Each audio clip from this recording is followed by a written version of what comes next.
Battle Through the Heavens. By Heavenly Silkworm Potato. Kabanata 436. Kompetisyon sa pangangaso ng fire energy. Ang malawak na dagat ng mga puno ay nagtataglay ng iba't ibang uri ng magical beasts sa loob nito. Paminsan-minsan, magkakaroon ng mabangis na aura ng mga magical beast na papalabas mula sa loob ng dagat ng mga puno sa isang paputok na paraan. Gayunpaman, kapag ang mga magical beast na ito ay pumasok sa loob ng 100 metrong radius ng grupo, magugulat sila sa malakas na puwersa na ibinubuga mula sa hadlang na nilikha ni Hugan at ng tatlong matatanda hanggang sa maingat silang umatras. Siyempre, hindi ito ang kaso para sa bawat isa sa kanila. Dahil ang magical beast ay laganap sa napakakonsentradong paraan sa loob ng malawak na walang katapusang kabundukan, natural na walang kakulangan ng nakakatakot na makapangyarihang mga nilalang. Kalahating oras pagkatapos magsimulang maglakbay ang flying formation sa loob ng mga bundok sa likod ng akademya, may ilang makapangyarihang magical beast na pilit na sinunggaban at inatake ang Griffin formation, sa kabila ng pressure na inilabas ni Hugan at ng iba pang tatlong tao. Sa oras na ito, si Hugan at ang iba pang tatlong matandang lalaki ay nagsimulang magpakita ng kanilang nakakagulat na lakas. Sa bawat pagwagayway nila ng kanilang mga kamay, ang malalakas na putok ng enerhiya ay bumubulusok sa kalangitan na parang kidlat. Agad-agad, si Xiaoyan at ang iba pa ay nakarinig ng isang mahinang tunog, at ang malalaking laki ng magical beast ay biglang sumabog sa sariwang dugo at nahulog. Habang lumilipad sila, dumagsa ang iba't ibang uri ng mabangis na magical beast, na sumusulpot mula sa likuran at harapan. Gayunpaman, walang kahit isang magical beast na makakalusot sa blockade na si Hugan at ang tatlong iba pa. Si Xiaoyan at ang iba ay nakatayo sa griffins. Natulala ang kanilang mga mukha habang pinagmamasdan ang mga katawan ng magical beast na pira-piraso. Mula sa kanilang kiss, karamihan sa mga magical beast na ito ay tila nagtataglay ng lakas upang makipaglaban sa sinuman sa mga estudyanteng naruroon. Kahit na ganoon ang kaso, nagiging ambon ng dugo pa rin sila sa tuwing winawagayway ni Hugan at ng iba pa ang kanilang kamay. Ang ganitong uri ng lakas ay talagang naging sanhi ng mga tao na maging berde sa inggit. Hindi katakataka na kailangan nilang i-escort tayo hanggang doon. Talagang hindi inaasahan na napakaraming panganib na nakaabang sa mga bundok sa likod ng akademya. Kung maglalakad tayo sa kagubatan, malamang na dahil sa lakas ng ibang mga estudyante, halos walang makakalabas na buhay. Mapait na tumawa si Xiaoyan habang nakatingin sa isa pang ulap ng dugo mula sa pagsabog na 50 metro ang layo mula sa kanilang lokasyon. Kanina, nang lumipad ang grupo sa malawak na bulubundukin, malinaw niyang naramdaman na mayroong kahit rank 5 o klase ng dawang na magical beast na mga aura na umiiral sa masukal na kagubatan sa ibaba gamit ang kanyang napakalaking spiritual perception. Gayunpaman, ang magical beasts, na umabot sa ganoong ranggo ay nakakuha na ng katalinuhan na hindi mas mababa sa katalinuhan ng isang tao. Sa makatuwid, natural nilang mararamdaman ang lakas ni Hugan at ng iba pa. Kaya naman, hindi sila kumilos tulad ng mas mahinang magical beast, na walang ingat na umaatake sa Griffin formation. Mapalad din na alam ng matataas na ranggo na magical beast na ito kung ano ang takot. Kung hindi, kahit na sina Hugan at ang tatlong iba pang mga eksperto sa antas ng dawang ay nag-escort sa kanila, malamang na imposible na itong Griffin formation na ito ay makarating sa kanilang destinasyon ng hindi nasaktan. Sumabay sa kanila ang madugong ambon habang patuloy silang lumilipad. Si Hugan at ang tatlong iba pa ay parang matutulis na cone na pamunit ng landas sa loob ng magical beast na umaatake sa lahat ng direksyon. Ang lakas ng isang dawang ay malakas sa ganoong lawak. Ang halos hindi kinakailangang pagsingil na ito ay nagpatuloy ng halos 1 oras bago tuluyang bumagal ang bilis ng paglipad ng Griffin formation. Nang maramdaman niya ang pagbaba ng bilis, iniwas ni Xiaoyan ang kanyang tingin sa harap niya. Gayunpaman, hindi siya sigurado nang matuklasan niya na, maliban sa isang napakalalim na bangin sa ilalim ng kanilang mga paa, ang ibang mga lugar ay isang walang katapusang berdeng carpet kung saan hindi nila makita ang mga gilid. Kalimutan ang tungkol sa Inner Academy, wala kahit isang tao. Ano ang nangyayari? Nakipagpalitan ng tingin si Xiaoyan kay Zun-Er at sa iba pa. Ang lahat ng kanilang mga mukha ay puno ng pagdududa at pagkalito. Bumaba. Ang talas ng mga mata ni Hogan ay unti-unting nawala. Ang malakas na puwersa, na pumailan lang mula sa loob ng kanyang katawan kanina, ay tahimik na binawi pabalik sa kanyang katawan. Nakangiti niyang iwinagayway ang kanyang kamay, at ang 10 griffon ay nagpakpak ng kanilang mga pakpak habang dahan-dahan silang bumababa patungo sa bangin ng bundok sa ibaba. Ang mga griffon ay nagdala ng isang madilim na anino at ligaw na bugzo ng hangin habang sila ay maayos na lumapag sa lupa. Nakita ni Xiaoyan at ng iba pa ang kumpas na kilos na ipinakita sa kanila ni Hogan. Nagpalitan sila ng tingin bago tumalon pababa mula sa mga griffon at nagsimulang dumaong at magtipon sa bakanteng lupa. Inilibot ng kanilang mga tingin ang buong paligid habang ang kanilang mga mukha ay nagwawala. Saan ang lugar na ito? Huwag mong sabihin sa akin na nandito ang Inner Academy. Pagkatapos nilang mapunta sa lupa, si Hujia ang unang hindi nakayanan at tinanong si Hogan. Nang marinig ng iba ang tanong na ito, ibinaling din nila ang kanilang mga tingin kay Hogan. Maliwanag, gusto rin nilang malaman ang sagot dito. Hindi ganoon kadali ang pumasok sa Inner Academy. Bahagyang ngumiti si Hogan. Kaagad, dahan-dahan siyang umabant ng 10 hakbang sa ilalim ng tingin ng lahat. Pagkatapos nito, huminto ang kanyang mga yapak. Sa pamamagitan ng pagwagayway ng kanyang kamay, isang alon ng enerhiya ang bumaril ng paputok at dumating sa espasyong nasa harapan niya. Isang kakaibang eksena ang lumitaw halos kaagad. Nakita nila na kapag ang enerhiya ay tumama sa isang tiyak na bakanteng lugar, ito ay talagang lumikha ng parang alon na alon. Ang ripple na ito ay mabilis na nagbago. Sa wakas, lumitaw ang isang malaking map atla, kulay pilak na pinto, na mahigit 70 hanggang 80 talampakan ang taas. Nagulat si Xiaoyan at ang iba pa nang masilayan nila ang malaki, kulay pilak na pinto na lumitaw ng wala saan. Maliwanag, hindi nila akalain na ang tila ordinaryong lugar na ito ay talagang magtatago ng napakalalim na sikreto. Ang kulay pilak na pinto ay nagdala ng isang malinaw na tunog habang dahan-dahan itong bumukas sa harap ng mga mata ng lahat. Ang tanawin sa likod ng pinto ay isa ring makapal na kagubatan, gaya ng dati. Mukhang walang pinagkaiba itong gubat na nasa harapan nila sa nakita nila kanina. Sundan mo ako. Ikinaway ni Hogan ang kanyang kamay at nanguna sa paglalakad sa malaking pintuang kulay pilak. Sa likuran niya, 10 estudyante ang malapit na sumunod habang may suot na ekspresyon na puno ng kuryosidad. Si Xiaoyan ay hindi lumakad malapit sa harapan. Pamwesto siya sa likuran at pinagmasdan ang mga taong pumasok sa kulay silver na pinto sa harapan niya. Pagkatapos nito, muling ibinato ang kanyang tingin sa espasyo sa labas ng malaking pinto. Medyo natigilan siya nang matuklasan na ang mga taong pumasok sa kulay pilak na pinto ay tila pumasok sa ibang espasyo at nawala na lang sa hangin. Anong kakaibang lugar? Ang eksenang ito ay naging dahilan upang mapabulala si Xiaoyan at umiling. Naalala niya ang spatial fold sa harap ng book collection hall at bigla siyang naunawaan. Ang mga taktika ng mga super elite ay talagang isang bagay na nahihirapan silang maunawaan sa kanilang kasalukuyang antas ng lakas. Matapos bumulalas ni Xiaoyan sa kanyang puso, pinahaba niya ang kanyang hakbang at sinundan ang grupo. Pagkatapos nito, dumaan siya sa malaking pintuang kulay pilak. Kasunod nito, nawala rin siya. Ang malaking pinto ay dahan-dahan lamang na isinara ang sarili ng mahigpit matapos silang lahat, kabilang ang 10 griffon, ay pumasok sa kanila. Sa wakas, isang kulay pilak na enerhiyang alon ang kumalat, at ang malaking kulay pilak na pinto ay unti-unting naglaho hanggang sa tuluyan itong mawala. Sa sandaling ito, ang buong rehiyong ito ay naging isang napakakaraniwang kagubatan. Habang tumatawid si Xiaoyan sa malaking kulay pilak na pinto, bigla niyang naramdaman na blanko ang kanyang isipan. Ang dalawang paa niya ay mariing idiniin sa matibay na lupa habang ang kanyang tingin ay dumaan sa lugar na nasa harapan niya. Gayunpaman, medyo nagulat siya nang matuklasan na ang eksena sa harapan nila ay katulad ng kagubatan kanina.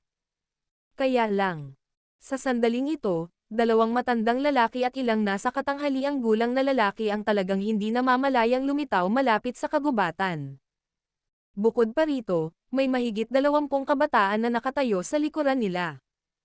Ang tingin ni Xiaoyan ay dumaan sa kanilang mga katawan at natuklasan na lahat sila ay may suot na mga badge sa kanilang dibdib, na may drawing na katulad ng isang tore. Hihihi. Old Wu, ikaw ay maagap gaya ng dati. Makakaasa kami palagi kapag hinahayaan ka naming ay escort ang mga bagong estudyante. Kumusta ang mga bagong estudyante ngayong taon?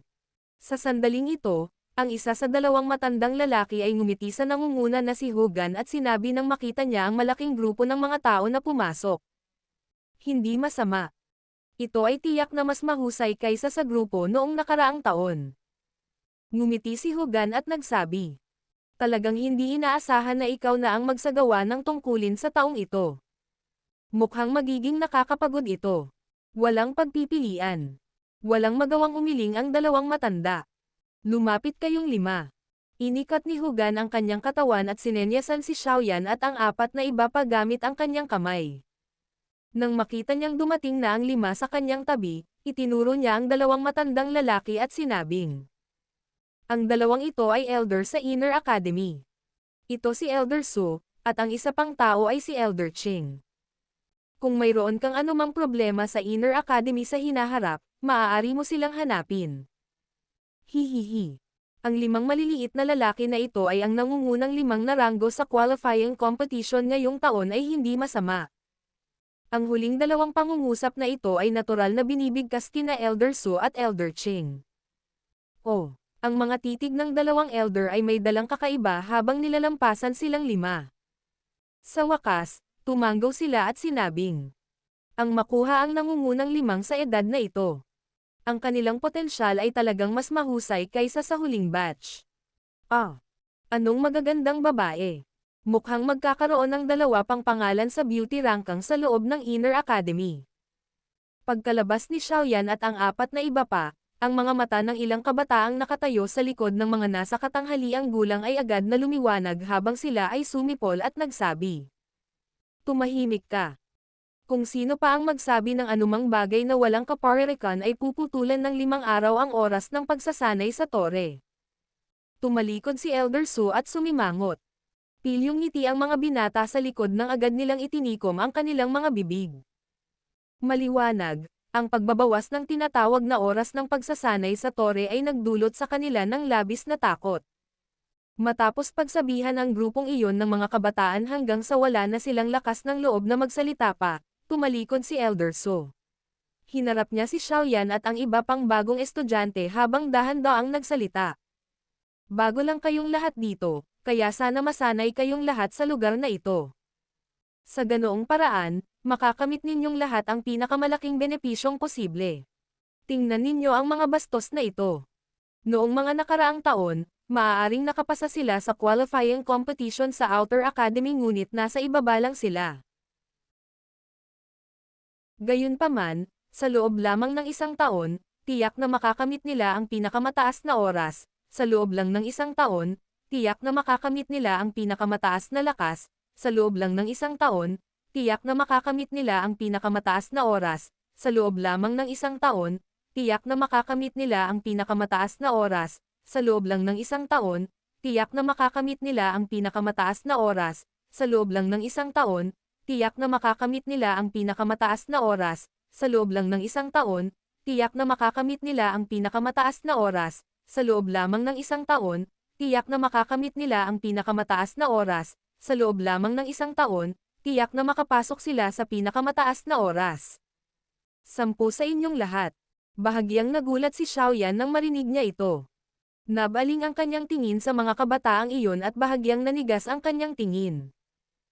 Nararamdaman niya na talagang napakalakas ng mga kabataang ito. Sa gitna ng grupong ito ng mga bagong estudyante, posibleng bilangin ang bilang ng mga taong makakatalo sa kanila gamit lamang ang 2 kamay. Gayunpaman, ang mga taong ito ay ang mga nasa ibaba lamang sa qualifying competition ng mga nakaraang taon. Mula dito, makikita ng isang tao kung paano sumulong ng mabilis ang lakas ng mga taong ito pagkatapos makapasok sa Inner Academy. Sige, huwag na tayong magsabi ng kalokohan. Bagamat nakapasa na kayong lahat sa qualifying competition at nakakuha na ng karapatang makapasok sa Inner Academy, hindi pa rin ito tapos. Ngumiti si Elder Su. Ikinumpas niya ang kanyang kamay at isang malaking tumpok ng kulay itim na kristal na mga sheet ang lumitaw sa kanyang kamay. Gamit ang isang random na paghagis gamit ang kanyang kamay, inihagis niya ang mga kristal na sheet. Kaagad, ang mga kristal na sheet ay lumitaw na nanlaki ang mga mata nang magsimula silang magsuspine sa kanilang sarili sa harap ng lahat. Nagulat si Xiaoyan at ang iba pa nang iabot nila ang kanilang mga kamay at hinawakan sila.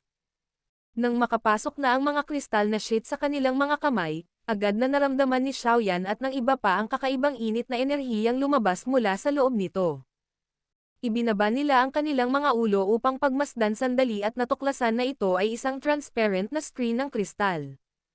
Nakaprint sa screen ang isang malaking pulang numero. 5. Ano ang ibig sabihin nito? Medyo nagdududa si Xiaoyan habang tinitignan niya ang pulang kulay na numerong iyon. Inangat niya ang kanyang tingin at medyo natigilan nang makita niya na ang grupo ng mga kabataang nakatayo sa likod ng mga nasa katanghaliang gulang na mga lalaki ay nakatingin sa maitim, itim na kristal na mga sheet na hawak niya at ang iba pang mga kamay na may mainit na mga tingin. May pagnanasa sa kanilang mga titig na hindi nila itinago. Dahil sa ilang bagay, medyo mahirap ipaliwanag ito. Natural na mauunawaan mo ito sa hinaharap. Gayunpaman, isa lang ang kailangan mong malaman sa ngayon. Protektahan ang mga kristal sa iyong mga kamay na parang ito ang iyong buhay. Kapag nakapasok ka sa Inner Academy, mauunawaan mo ang kahalagahan nito. Siyempre, tingnan mo lang ang ekspresyon sa mga mata ng grupong ito at mauunawaan mo ang puntong ito.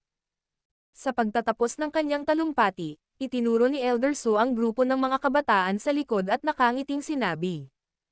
Nagpalitan ng tingin sina Xiaoyan at Zhon'er at tumango. Ang mga kristal na sheet sa kanilang mga kamay ay nanginginig at inilagay sa kanilang storage ring. Susunod, kakailanganin ninyong lahat na pumasok sa kagubatan na ito. Pagkatapos nito, kailangan ninyong matagumpay na makarating sa Inner Academy sa gilid ng kagubatan. Huminto ang daliri ni Elder Su sa grupo ng mga kabataan at mahinang nagsabi. Kailangan ninyong mag-ingat sa kanila kapag lahat kayo ay dumaan sa kagubatan na ito. Ayon sa mga patakaran ng akademya, nagagawa nilang sapalarang lumaban sa loob ng kagubatan na ito. Sa madaling salita, maaari nilang salakayin ang sino man sa inyo. Tandaan, ang numero sa tuktok ng mga kristal na sheet na nasa iyong mga kamay ay isang napakalaking tukso para sa kanila. Sa makatuwid, maliban sa pagpatay ng mga tao, gagamit sila ng lahat ng uri ng mga pamamaraan upang makuha ang fire energy sa iyong mga kristal na sheet. Madarama mo na ang terminong ito ay napakapamilyar at napakaganda sa hinaharap. Sa ngayon, kailangan mo silang iwasan o talunin sila. Hanggat hindi ka makakarating sa kanila at ang iyong huling gantimpala ay hindi mo makukuha. Kung mas maaga kang dumating, mas mayaman ang gantimpala. Biglang lumingon ang daliri ni Elder Su patungo sa madilim at itim na kagubatan sa likuran niya. Tungkol sa pag-agaw na ito sa kagubatan, tinawag ito ng aming Inner Academy na Fire Energy Hunting Competition. Ngayon, ipinapahayag ko na ang Fire Energy Hunting Competition ngayong taon ay formal nang nagsimula. Mga mag-aaral, magsimulang tumakas. Battle Through the Heavens. Kabanata 437. Pag-agaw. Kalat-kalat na sikat ng araw na ipinapakita sa pagitan ng mga puwang sa takip ng puno. Hoy, ang iilan sa inyo ay talagang may oras na makipagtalo sa oras na tulad nito. Isang mahina at mapanuksong boses ang biglang tumunog sa pagitan ng mga puno. Biglang nanigas ang 5 taong naglalakad. Nagmamadali nilang itinaas ang kanilang mga ulo nang makitang may 5 kabataang bumaba sa kanila at nakatayo sa mga sanga ng puno sa itaas ng kanilang mga ulo sa maayos na paraan. Bawat isa ay may suot na badge, na may anyong tore, sa kanilang dibdib. Sa sandaling ito, ang 5 binata ay nakatingin sa 5 tao sa ibaba na may mga mukha na puno ng pangungutya. Ang ekspresyong iyon ay parang pasang nakakita ng daga. Nandito kayong lahat para agawin sa amin ang tinatawag na fire energy, tama ba? Isang matangkad at malaking binata sa gitna ng 5 tao na may malamig na ngiti. Para makapag-rank siya sa top 50 sa Outer Academy ng Jianan Academy, natural na hindi mababa ang kanyang lakas. Hindi siya masyadong natatakot sa mga kabataang ito, na kasing edad niya. Matalino. Isang binata sa sanga ng puno, na may tila ahas na peklat sa kanyang mukha, ang isang malinaw na snap sa kanyang mga daliri. Agad niyang nakangiting sinabi. Dahil alam mo kung bakit kami naririto, kung gayon hindi na kailangang magsabi ng anumang bagay na walang kaparerikan. Ibigay mo ang fire energy at maiiwasan mo ang iyong pagdurusa. Ano ang iyong sasabihin? Sa iyong panaginip, isang payat at mukhang mahinang lalaki ang pumutok sa kanyang mga labi, gayunpaman, ang kanyang boses ay biglang kumislap sa kanyang harapan, ang isang magiliw na simoy ng hangin ay biglang tumunog, isang puno ng sariwang dugo ang iniluwa niya ng kaunti, ngunit nabigo pa rin siyang makatayo. Atake. Nang makitang nabugbog ang kanilang kasama, nagalit ang matangkad at malaking binata na iyon. Galit na sigaw niya, gustong lumaban. Gayunpaman, katatapos lang ng boses niya nang makarinig siya ng mahinang tunog sa likuran niya. Nagmamadali siyang umikot para tignan kung ano ang nangyari, nakita na lang niya na parang gumugulong na ang tatlo pa niyang kasama. Sa tabi nila ay may tatlong binata na nakakross ang mga kamay sa dibdib. Puno ng panghahamak ang mukha nila. Kapatid, tandaan mo, kahit gaano ka pa kagulo sa Outer Academy noong nakaraan, kapag pumasok ka sa Inner Academy, malilikot ka kung dragon ka at maihiga ka kung tigre ka. Ito ang mga aral na natutunan naming mga seniors pagkatapos dumaan sa hindi mabilang na pisikal na sakit.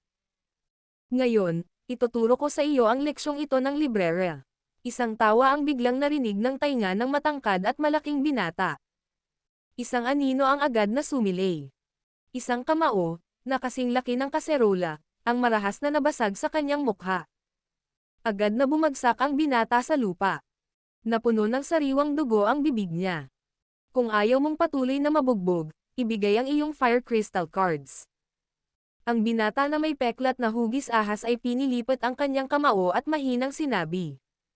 Nang marinig nila ang kanyang sinabi, bahagyang nagbago ang ekspresyon ng 5 bagong estudyante.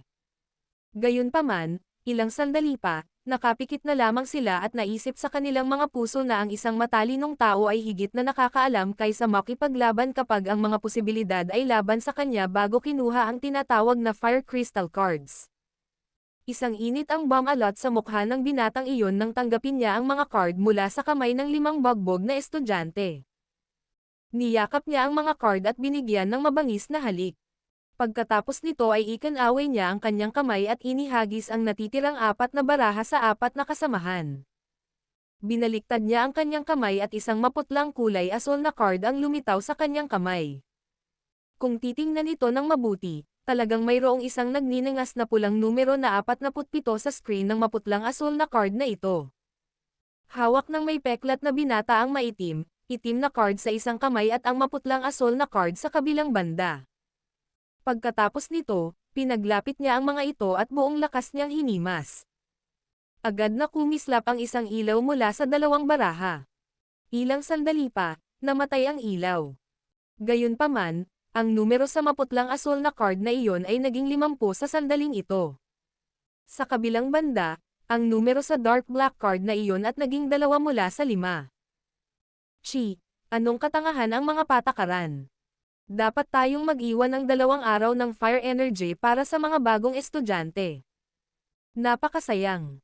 Ang may peklat na mukha ng binata ay pumulupot sa kanyang mga labi at sinabing may labis na pagkadismaya nang makita ang numerong natitira sa itim na card. Tara na, Linge.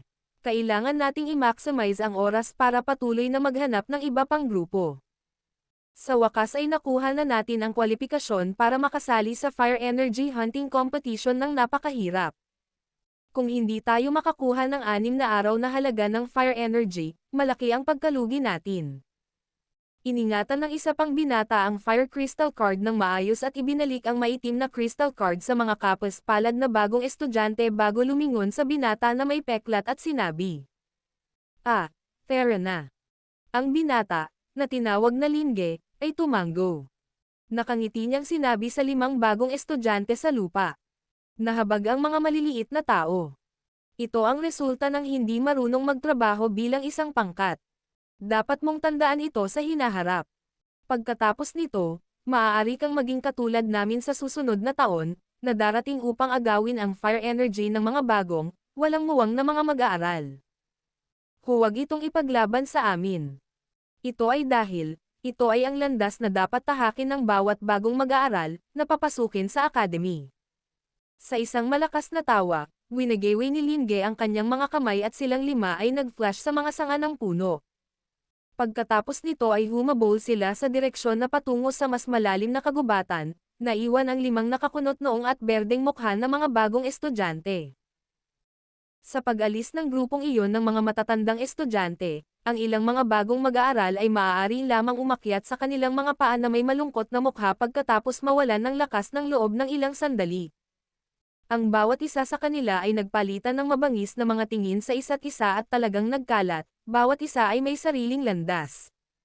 5 tao ang nagtatago sa loob ng masukal na kasukalan na may 10 metro mula sa walang laman na lupang ito. Ang direksyon kung saan nakatingin ang kanilang mga tingin ay ang direksyon kung saan umalis ang 5 bagong estudyante. Obviously, kitang-kita nila sa sarili nilang mga mata ang kamalasan na naranasan ng 5 bagong estudyante. Mukhang ang fire energy sa mga crystal card na ito ay tila nagsisilbi ng isang napakahalagang layunin sa loob ng Inner Academy. Kung hindi, ang mga taong iyon ay tiyak na hindi nagmamadaling parang isang kawan. Dahan-daang binawi ni Xiaoyan ang kanyang tingin, at tinitigan ang madilim na crystal card, pati na rin ang malaking number 5 dito habang nagsasalita. Oo, bahagyang tumango si Zun-Er at ang iba pa. Napakalinaw ng target na pinang-aagawan ng mga taong iyon. Ito ay fire energy lamang sa crystal cards. Tara na, dapat umalis na rin ang mga taong iyon. Sa anumang kaso, huwag na tayong magdamag dito. Hindi ba sinabi ni Elder Su na kapag mas maaga tayong dumating, mas mayaman ang gantimpala na matatanggap natin? Huwag na tayong mag-aksaya ng oras. Tinaas ni Baishan ang kanyang kilay at hinimok. Maghintay. Kinawayan ni Xiaoyan ang kanyang kamay at pinigilan si Baishan. Bahagyang kumunat ang noo ng huli at sinabi sa malamig na boses. Ano ang gusto mo? Sinulyapan siya ni Xiaoyan at sinabi sa mabagal at sinasadyang paraan. Kahit na anong hidwaan ang umiiral sa pagitan natin, sa palagay ko dahil tayo ay kasalukuyang isang grupo, marahil ay dapat nating malaman ang kaunti sa tinatawag na team spirit. Kung hindi, ang grupo ng mga bagong estudyante na iyon ay magiging tayo. Tumango si Hujia at ang iba pa. Mula sa paraan ng pag-atake ng grupo ng matatandang mag-aaral na may mahusay na pagkakaunawaan at pagtutulungan ng magkakasama sa pagitan ng isa't isa kanina, malinaw na madalas silang nagtutulungan. Ang kanilang lakas ay hindi mas mahina kaysa sa grupo ni Xiaoyan. Kung ito ay one-on-one fight, ang 5 sa kanila ay maaaring makakuha ng tagumpay. Gayunpaman, kung ito ay isang labanan ng grupo, sa uri ng pagtutulungan ng magkakasama na ipinakita ng kabilang partido, hindi magiging napakahirap para sa mga taong ito na pangasiwaan ang grupo ni Xiaoyan, kung saan ang bawat miyembro ay may kanya-kanyang lihim na motibo. Ano ang iminumungkahi mo? Nakatitig kay Xiaoyan ang maningning na mga mata ni Hujia habang nakakunot ang noo niyang tanong. Dahil nasa grupo tayo, natural na kailangan natin ng pinuno. Sa madaling salita, ang pinuno ang mag-uutos at magtatalaga. Ang iminumungkahi ko ay maghanap tayo ng pinuno sa ating 5. Kung hindi, kung mag-isa tayong lalaban, magiging kasing lakas tayo ng buhangin.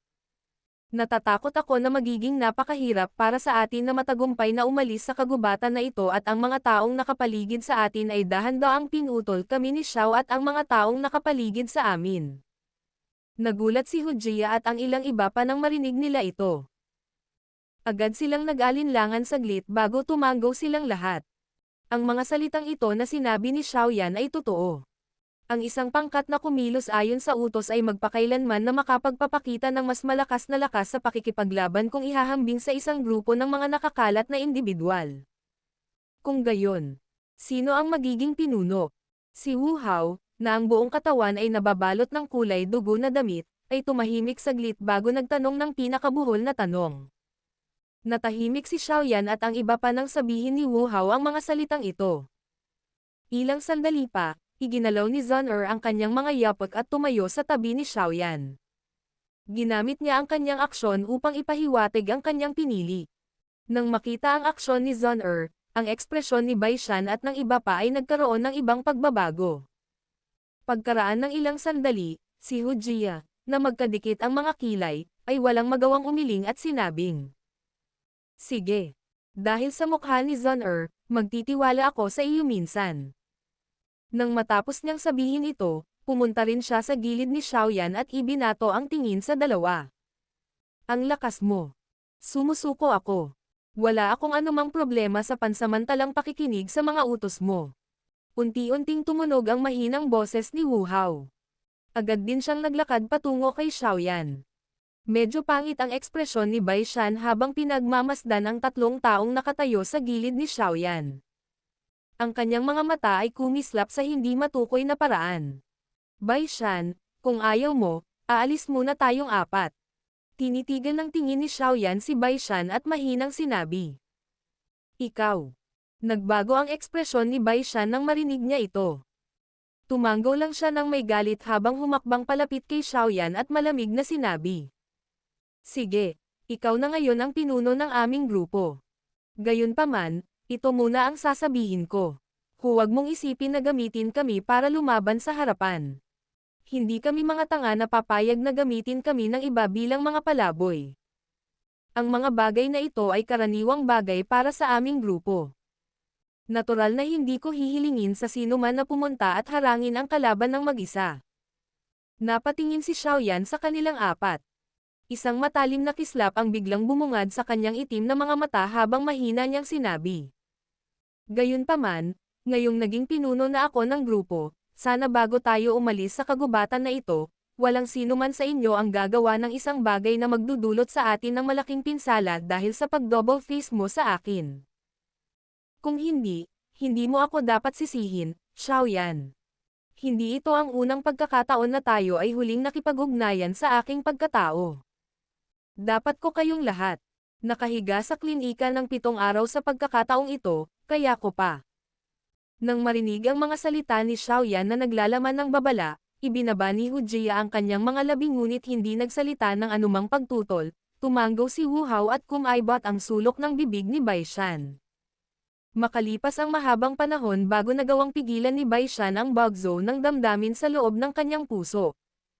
Gayunpaman, kahit anong reaksyon nilang tatlo, kahit papaano, si Xiaoyan ay kasalukuyang nakakuha ng kapangyarihang pamunuan ang maliit na grupong ito sa pangalan. Susunod, kakailanganin nilang talagang sirain ang mga pader sa pagitan nila. Battle Through the Heavens. Kabanata 438. Baliktad na pag-agaw. Ang mga dahon sa tahimik at masukal na kagubatan ay biglang gumalaw ng kaunti. Ilang mga figure ng tao ang lumabas mula sa mga sanga ng puno. Ang kanilang mga katawan ay parang maliksi na unggoy habang dinidiin nila ang mga puno ng kahoy, at muling bumaril. Pagkatapos ng ilang paglukso tulad nito, mabilis silang nawala sa gilid ng mga sanga. "Tumigil ka." Habang kumikislap ang figure ng tao, ang figure ng tao na nangunguna sa grupo ay biglang nagtaas ng kamay patayo. Ang 4 na anino ng tao sa likod niya ay agad na dumaong sa mga sanga sa sobrang maliksi na paraan. Pagkatapos nito, ibinaling nila ang nagdududa nilang mga tingin sa binata na nakasuot ng itim. "Ano ito?" Lumibot ang tingin ni Hujie sa lahat ng direksyon, ngunit walang nakitang paggalaw. Hindi niya napigil ang bamulong sa medyo pagdududa. "May dumarating. Magtago muna tayo." Matiim na tumitig ang tingin ni Xiaoyan sa kanyang kaliwa. Ang kanyang pambihirang espiritual na pagdama ay nagbigay sa kanya ng pambihirang kakayahan upang mabuhay sa mga gubat. Naramdaman niya ang paggalaw na hindi naramdaman ng iba, isang hakbang sa unahan nila. Sa puntong ito, talagang napakahirap para sa kanya na hindi sinasadyang atakihin sa kompetisyon sa pangangaso na ito. Maliban kay Zun-er, si Hujia at ang iba pa ay medyo natigilan nang marinig nila ang mga salita ni Xiaoyan. Hindi nila naramdaman ang papalapit na presensya. Gayunpaman, nang matano nila ang ekspresyon ni Xiaoyan at naalala ang kanyang kasalukuyang katayuan bilang pinuno ng grupo, bahagyang tumango silang tatlo. Kaagad, ang 5 figure ng tao ay sabay-sabay na kumikislap at mabilis na tumakas sa isang makakapal na kasukalan sa ibaba. Mga 5 minuto matapos itago ni Xiaoyan at ng iba pa ang kanilang mga sarili, biglang may bahagyang tunog ng rumaragas ang hangin na ipinadala mula sa masukal na kagubatan sa hindi kalayuan. Kaagad, 5 figure ang unti-unting lumitaw at tumigil sa himpapawid, isang lugar na hindi kalayuan sa pinagtataguan ni Xiaoyan at ng iba pa. Ang kanilang matatalim na titig ay dahan-daang dumaan sa kahabaan ng tahimik na kasukalan. Ang mga tingin ni Xiaoyan at ng 4 na iba pa ay dumaan sa mga gaps ng kasukalan at matamang tumitig sa 5 matatandang estudyante ng Inner Academy, na nakatayo hindi kalayuan sa kanila. Sa paghusga mula sa mga kiss na tumutulo mula sa kanilang mga katawan, lumilitaw na ang mga taong ito ay talagang nasa paligid ng isang bituin na antas ng dadoshi o higit pa. Maaaring hindi mahina ang lakas ng mga taong ito ngunit kung ikukumpara sa 5 grupo ng lalaki ni Xiaoyan, mayroon pa ring ilang agwat sa pagitan nila. Dagdag pa rito, si Xiaoyan at ang iba ay hindi mga baguhan na nabigo sa mga tuntunin ng kaisipan. Sa makatuwid, natural na hindi sila gagawa ng anumang hindi kinakailangang pagubo o iba pang ingay sa sandaling ito. Sa makatuwid, ang 5 matatandang mag-aaral sa itaas ay maaari lamang umalis pagkatapos ng mabilis na pag-scan sa lugar ng isang beses. Pagkaalis ng grupo nila, bahagyang gumalaw ang katawan ni Baishan, gustong tumayo. Gayunpaman, bahagyang nagbago ang ekspresyon ni Xiaoyan habang mahina niyang sinabi. Huwag kang gumalaw. Ano ba kasing pinagkakaabalahan mo? Umalis na sila. Si Baishan ay labis na hindi nasisiyahan sa panunumbat ni Xiaoyan at hindi napigilan ang kagatin. Bagamat sinabi ito ng kanyang bibig, sumunod pa rin ang kanyang katawan at hindi nang ahas na gumawa ng napakalaking galaw. Hindi siya pinansin ni Xiaoyan. Ibinaling na lamang niya ang tingin sa pwesto kung saan nawala ang 5 tao. Nang makita ang aksyon niyang ito, nagulat si Baishan at ang iba pa at patuloy lamang silang nakagalaw kasama ang kanyang tingin. Binalot ng tahimik na kapaligiran ang kagubatan sa ganoong paraan ng humigit kumulang 3 hanggang 4 na minuto bago ang mga sanga ng puno, na sa mga titig ni Xiaoyan at ng iba pa, biglang nanginag. Kaagad-agad, damapo sa kanila ang ilang figure ng tao at lumitaw. Mula sa kanilang hitsura, ito ay ang parehong grupo ng mga tao na dapat ay umalis kanina. Kaagad, bahagyang nagbago ang ekspresyon ni Baishan at nakaramdam siya ng kaunting pait. Walang tao. Liu mo, paranoid ka talaga. Hindi natin mauubos ang oras natin sa ganitong paraan. Napailing ang mga tao sa mga sanga ng puno nang makitang wala pa ring gumagalaw. Pagkatapos ay inikat nila ang kanilang mga katawan upang harapin ang payat, berdeng damit, binata at sinabi. Ang binata, na tinawag na Liu mo, ay walang magawang tumanggo. Nag-aalangan niyang sinabi. Nagsasanay ako ng wood affinity na Daochi, kaya't ang aking pandama ay mas matalas kaysa sa mga ordinaryong tao sa kagubatan na ito. Kanina. Marahil ay mali talaga ang aking naramdaman. Tara na. Kahit na sinabi niya ito, medyo hindi pa rin siya sigurado. Kaway-kaway lang ang naramdaman niya. Pagkatapos nito, tumalikod siya at sumugod sa ibang bahagi ng masukal na kagubatan. 4 na iba pang figure ng tao ang sumunod na malapit sa kanyang likuran. Ang mga tao sa Inner Academy na ito ay talagang hindi mga taong may ordinaryong kalibrera. Tiningnan ni Xiaoyan ang grupo, na nagiging papalayo na. Saka lamang siya dahan-daang tumayo mula sa mga palumpong at nagpakawala ng buntong hininga. Kung hindi dahil sa paggamit niya ng spiritual perception sa pag-survey sa kanilang paligid, baka mahuli talaga siya ng mga taong mukhang umalis pero talagang nagtatago sa sulok, nakasilip sa likod. Gumapang din si Hujia at ang iba pa mula sa mga palumpong at tumayo. Nalipat ang kanilang mga tingin mula sa lugar kung saan umalis ang grupo ng mga tao kanina at lumingon kay Xiaoyan. Ang mga titig ni Hujia, Wu Hao, at maging si Baishan halos lahat ay may bakas ng pagiging kumbinsido. Kahit papaano, nang hindi pa nila nadiskubre ang bakas ng kabilang partido, nagkaroon muna si Xiaoyan ng kakayahang maramdaman ito at dinala sila upang maiwasan ang orihinal na sitwasyon, kung saan sila ay mahuhuli. Sa puntong ito, matagumpay si Xiaoyan sa pagiging pinuno ng grupong ito. Tara na. Kaya lang, imbes na maglakad-lakad kami ng ligaw tulad ng dati, hindi na namin alam kung anong posisyon namin ngayon, kaya kung basta-basta na lang kaming sumisingil sa paligid. Medyo nakasimangot si Xiaoyan habang dahan-daang sinabi. Nararamdaman ko na. Dapat ba tayong mag-isip ng mga paraan upang makakuha ng ilang impormasyon tungkol sa kagubatan na ito?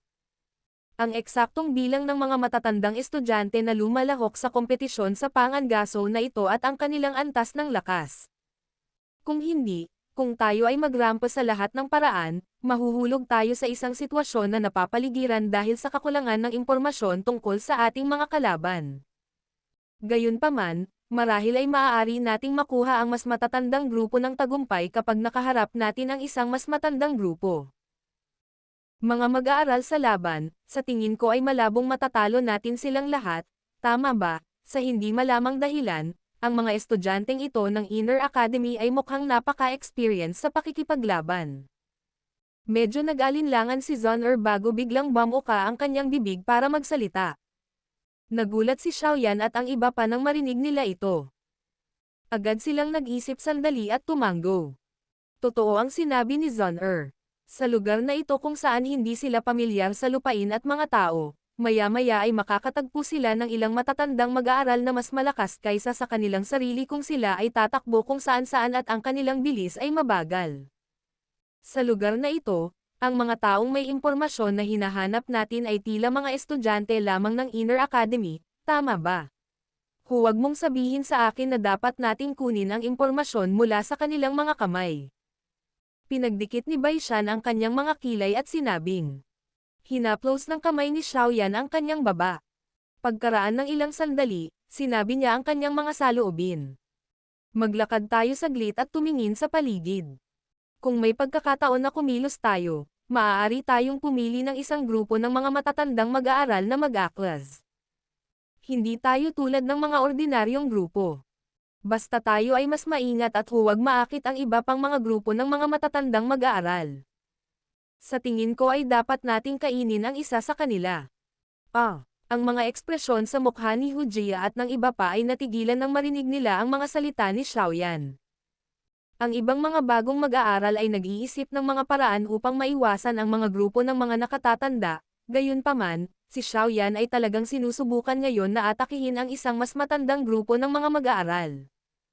Ito ay masyadong mapanganib. Umiling si Baishan sa hindi pagkakasundo. Lahat, ang paghahasa ng palakol ay hindi makakasagabal sa pagpuputol ng kahoy. Kung tayo ay maglalakad sa malawak na kagubatan na ito ng mag-isa, gaano katagal ito? At saka, dapat ay nakita mo rin kung gaano kalaki ang pagnanasa ng mga matatandang mag-aaral na ito sa tinatawag na fire energy. Sa tingin ko ito ay dapat na isang napakahalagang aspeto sa Inner Academy. Bakit kaya nais nilang maaga ang fire energy natin? Para hindi tayo magsisi sa ating mga desisyon sa hinaharap, hindi tayo mawawala sa pamamagitan ng pagkuha ng mga ganitong panganib. Ikinaway ni Xiaoyan ang itim na kristal na sheet sa kanyang kamay at nakangiting sinabi. Isang kislap ang sumilay sa mga mata ni Hujia at Wu Hao nang makaramdam sila ng ilang pagganyak. Ilang sandali silang nag-isip bago tumango ng mariin ang dalawa. Maaari nating subukan. Nakahinga ng maluwag si Xiaoyan nang makita niyang hindi magkasundo silang dalawa. Nilinggan niya ang kanyang ulo, ibinato ang kanyang tingin kay Baishan, nakangiting nagtanong. Ano ang tungkol sa iyo? Paulit-ulit na nagbago ang ekspresyon ni Baishan sa harap ng mga tingin ni Xiaoyan at ng tatlo pang iba.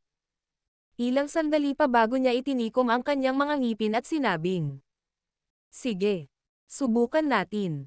Gayunpaman, sasabihin ko ito bago pa man. Kung may anumang aksidenteng mangyari, ikaw, ang pinuno ng grupo, ang mananagot sa pagharap dito. Nakangiting tumango si Xiaoyan. Kumilos lang siya na para bang hindi niya narinig ang huling pangungusap habang winawagayway niya ang kanyang kamay at sinabing. Dahil pare-pareho ang opinyon ng lahat, umalis na tayo. Sa halip na manakawan ng iba, bakit hindi tayo pumunta at agawin ang pag-aari nila? Sa sandaling sinabi niya ito, pinangunahan ni Xiaoyan na igalaw ang kanyang katawan, naging isang itim na anino na kumikislap sa masukal na kasukalan. Si Zhon'er at ang iba ay sumunod na malapit sa likuran. Pagkatapos magpasyang tanggapin ang diskarte, sinimulan ni Xiaoyan at ng iba pa na ituon ang kanilang atensyon sa mga grupo ng matatandang estudyante na paminsan-minsan ay nasusumpungan nila. Makalipas ang halos 2 oras, 3 grupo na ang kanilang nakasalubong ngunit hindi nila maiwasang isuko ang pagkakataong umatake dahil masyadong malapit ang laban ng 3 grupo sa isa't isa.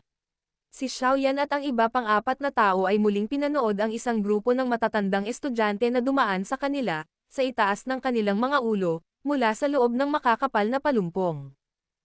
Walang magawa silang umiling. Naramdaman ni Xiaoyan na may isa pang grupo, na huminto mga 100 metro sa hilaga ng kanilang lokasyon. Ang ingay ng labanan dito ay tiyak na maipapasa. Kaya naman, para sa kanilang sariling kaligtasan, maaari lamang nilang ipagpatuloy ang pagkakataong ito sa pag-atake. Iminuwestro ni Xiaoyan ang ilang tao sa likod niya. Kaya naman, silang 4, na nagsimula nang umikot si Dao Qi, ay muli na lang muling kumalma.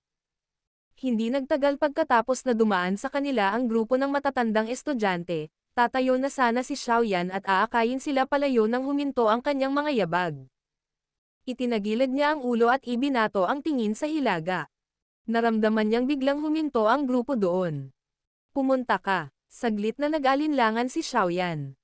Ikinumpas niya ang kanyang kamay at agad na inakay ang 4 na iba pa habang gumagalaw ang mga ito na parang mga nunal, dumaan sa masukal na kasukalan at mabilis na tumungo sa hilaga. Makalipas ang halos 5 minuto, biglang huminto ang mga katawan ni Xiaoyan at ng iba pa. Ang kanilang mga tingin ay dumaan sa mga puwang sa pagitan ng mga makakapal na dahon, at mata ang walang laman na lupa sa labas. Sa sandaling ito, mayroong 10 figure ng tao na naghahabi at kumikislap. Paminsan-minsan, isang kabataang magsusuka ng dugo at mahihimatay. Nagpatuloy ang pattern na ito ng 2 o 3 minuto bago tuluyang natalo ang 5 kabataan, na malinaw na mga bagong estudyante. Napapaligiran tuloy ang grupo nila sa gitna ng bakanteng lupa. Nakapaligid sa kanila ang 5 matatandang estudyante na tamad na nakatayo sa kanilang paligid. Ang mahinang Dao Qi ay nagpalawak at lumitaw sa kanilang mga kamao. Sina Zun Hu Jia, at ang 2 pa ay ibinaling ang kanilang mga tingin kay Xiaoyan pagkatapos panoorin ang eksena sa bakanteng lupa. Maliwanag, hinihintay nila ang kanyang desisyon. Naningkit ang mga mata ni Xiaoyan. Ang kanyang espiritual na pagdama ay kumalat sa mga limitasyon nito sa sandaling ito. Dahan-daang bumukas ang mga mata niya habang bahagyang tumango. Ang swerte talaga natin ngayon, nakilala na natin ang 2 grupo ng mga bagong estudyante. Hahaha. Hindi naman masama ang pagkuha natin. Isang nakaasol na binata sa bukas na lupa ang nakatingin sa kanyang card na nakakuha ng 3 pang fire energy. Hindi niya maiwasang dilaan ang labi habang nakangiting sinasabi ito. Hoy Juniors, maraming salamat. Kung hindi kayo nasisiyahan, maaari kayong pumunta sa Inner Academy para hanapin kami sa hinaharap. Hinihintay namin ang inyong hamon anumang oras. Siyempre, ang paunang kondisyon ay dapat mayroon kayong sapat na fire energy. Ikinaway ng binata na nakasuot ng asol ang crystal card sa kanyang kamay sa berdeng mukha ng mga bagong estudyante habang tuwang-tuwa siyang sinabi. Tara na at hanapin ang susunod na target. Sa sandaling sinabi niya ang mga salitang ito, iwinagayway ng binata ang kanyang kamay. Tumalikod ang 4 niyang kasama at agad na tumakbo patungo sa ibang direksyon. Hindi na kailangang tumingin. Nandito na tayo. Akmang tatalikod na ang grupo ng 5 lalaki ng nakaasol na binata, isang mahinang tawa ang biglang umalangaw mula sa mga sanga ng puno. Nagmamadaling inangat ng una ang kanilang mga ulo nang makitang may 3 lalaki at 2 babae na sumulpot sa nakapalibot na mga sanga ng puno sa hindi malamang oras at pinalibutan na sila. Nagulat ang grupo ng binata na nakaasol ang damit sa 5 bagong estudyanteng sumulpot. Hindi talaga sila makarecover. Hindi ba lahat ng mga bagong estudyante ay dapat na tumatakas na parang mga daga? Bakit nga ba naglakas loob ang iilang mga kasamang ito na magpakita sa harap nila? Oh, anong magagandang babae. Lahat, maging mahinahon ng kaunti kapag umatake ka mamaya. Kung hindi, kung mag-iiwan tayo ng masamang impresyon, wala nang pagkakataon sa hinaharap. Ilang sandali pa, Sa wakas ay nakarecover ang grupo ng 5 lalaki ng binata na nakaasol. Ang kanilang mga tingin ay dumaan sa ilang mga tao sa mga sanga bago ang kanilang mga tingin ay lubos na nagliwanag nang huminto sila sa dalawang binibini. Agad namang tumunog ang kanilang mapanoksong tawa. Paano ang 3 lalaki na iyon? Nakangiting tanong ng isa niyang kasama.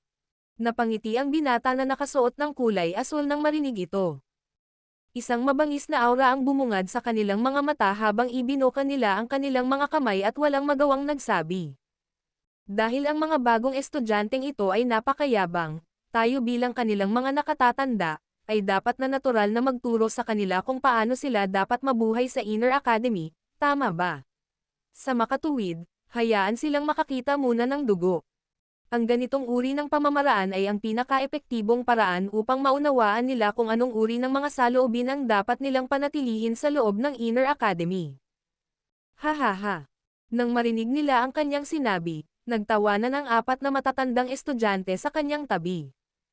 Agad nilang itinaas ang kanilang mga ulo, at ang kanilang mga tingin ay puno ng masamang hangarin habang nakatitig sa 3 binata sa mga sanga ng puno. Ang kanilang lakas ay halos nasa 1-2 bituin na si Dadoshi. Bawat isa sa atin ay kayang alagaan ang isa. Huwag itong hilahin. Tapusin ang mga labanan ng mabilis. Tandaan, hindi natin hahayaang tumakas ang sinuman sa kanila. Tiningnan ni Xiaoyan ang 5 matatandang estudyante sa bakanteng lupa sa ibaba ng walang pakialam. Ibinaling niya ang kanyang ulo upang tingnan si Zhon Bai Shan, Wu Hao, at Hu Jie habang nagpapaalala. Oo, bahagyang tumango ang 4. Nagpalitan sila ng tingin sa isa't isa habang bahagyang nanginginig ang kanilang mga katawan. Ang makapangyarihang Daochi ay biglang lumabas sa kanilang mga katawan. Agad silang gumalaw at lumitaw sa walang laman na lupa na kasing bilis ng kidlat. Sa sandaling lumabas ang makapangyarihang Daochi ni Zhon at ang Daochi ng iba pa, ang mga ekspresyon ng grupo ng 5 ng lalaking nakadamit na asol ay nagbago ng husto. Kung titignan lang itong mga chi nila, ang 5 bagong estudyanteng ito ay talagang mas malakas lahat kaysa sa kanila. Nasaktan nami ang bakal na plato sa pagkakataong ito. Bakit napakalakas nitong mga bagong estudyante? Isang kaisipang walang katiyakan ang mabilis na sumilay sa puso ng binata na nakadamit asol. Ikinumpas niya ang kanyang kamay. Gayunpaman, bago pa man niya mabigkas ang mga salitang sumigaw sa kanyang mga kasama na magmadaling umatras, isang itim na anino ang biglang at kakaibang lumitaw sa kanyang harapan. Nanliit ang mga mata ng dating. Ang kanyang kamao, na naglalaman ng makapangyarihang Daochi, ay hindi nag-alinlangan kahit kaunti habang ito ay mabangis na ibinato sa ulo ng itim na anino. Sa sandaling ibinato ng binata na nakasuot ng asol ang kanyang suntok, gumalaw ang itim na anino. Ang isang matalim na puwersa ay talagang naging sanhi ng hangin na naglalabas ng isang muffled sonic boom habang ang isang suntok ay dumating sa paraang parang kidlat. Anuman ang bilis o lakas, nalampasan nito ang pag-atake ng binata na nakasuot ng asol. Sa pagkakataong ito, malapit nang lumubog ang ating bangka sa gutters. Isang nakakatakot na pakiramdam ang lumitaw sa puso ng binata na nakadamit asol, nang maramdaman niya ang lakas at bilis kung saan pinakawalan ng itim na anino ang suntok na iyon. Inangat niya ang kanyang tingin at nakita niya ang isang maselang at makisig na mukha na may dalang lamig kasama ang isang pares ng maitim at itim na mga mata. Battle Through the Heavens. Kabanata 439. Ang paggamit ng fire energy. Ang pares ng kamao na iyon ay bawat isa ay naglalaman ng malakas, umaalon na Daochi. Pagkaraan ng ilang sandali, nagkabanggaan sila at isang pinagbabatayan na puwersa ang lumabas. Kung saan man ito tumawid, kumikilos ito na parang alon na lumalabas ng marahas. Sa sandaling iyon, ang lahat ng mga lantang dahon sa lupa, sa kanilang dalawa, ay itinaas at inanad sa buong lugar. Glug. Nang magkadikit ang dalawang kamao, sa wakas ay tunay na naramdaman ng nakaasol na binata kung gaano katikat ang lakas na nasa kamao ni Xiaoyan. Sa sandaling magkadikit ang kanilang mga kamao, isang pakiramdam ng pamamanhid ay nagsimulang kumalat sa kanyang braso mula sa kanyang kamay. Sa wakas, sumabog ang isang pinagbabatayan na puwersa na naging sanhi ng pagbabago ng ekspresyon ng mga tao, gumagalaw sa punto ng pakikipag-ugnay sa pagitan ng mga kamao, at nalipat sa katawan ng binata na nakasuot ng asol. Sa wakas, nagresulta ito sa pagluwa niya ng isang subo ng matingkad na pula, sariwang dugo. Matapos ang pagluwa ng isang subo ng sariwang dugo, ang mga yabag ng binata na nakadamit asol ay nagmamadaling umatras ng ilang hakbang. Isang mabangis na aura ang dumaan sa kanyang mukha. Niyugyug niya ang kanyang katawan, at isang maputlang kulay asol na si Dao Qi ang mabilis na lumabas sa kanyang katawan. Pagkatapos nito, nabuo ang isang kulay asol na Dao Qi armor sa ibabaw ng kanyang katawan. Gayunpaman, sa sandaling nabuo ang Dao Qi armor, ang itim na anino ay muling lumitaw sa kanyang harapan na parang multo. Isang malamig na halakhak ang ipinaabot sa kanya. Agad namang bumangon ang isang natulalang tingin mula sa mga mata ng binata na nakasuot ng asol. Mabilis na kasunod nito, isang matinding sakit ang kumalat mula sa kanyang dibdib. Sa wakas, naramdaman niyang bumagsak ang kanyang katawan at bumagsak pa atras bago bumangga ng malakas sa isang puno ng kahoy makalipas ang ilang sandali. Isa pang subo ng sariwang dugo ang iniluwa. Napakahirap na ibinaba ng binata na nakasuot ng asol ang kanyang ulo at laking gulat niya nang matuklasan niya na ang kanyang Dao Qi armor, na kakakanjil lang niya kanina, ay talagang nabasag sa isang hampas lang ng kalaban. Ang katawan ng binata na nakasuot ng asol ay nakasiksik na parang isang malaking hipon.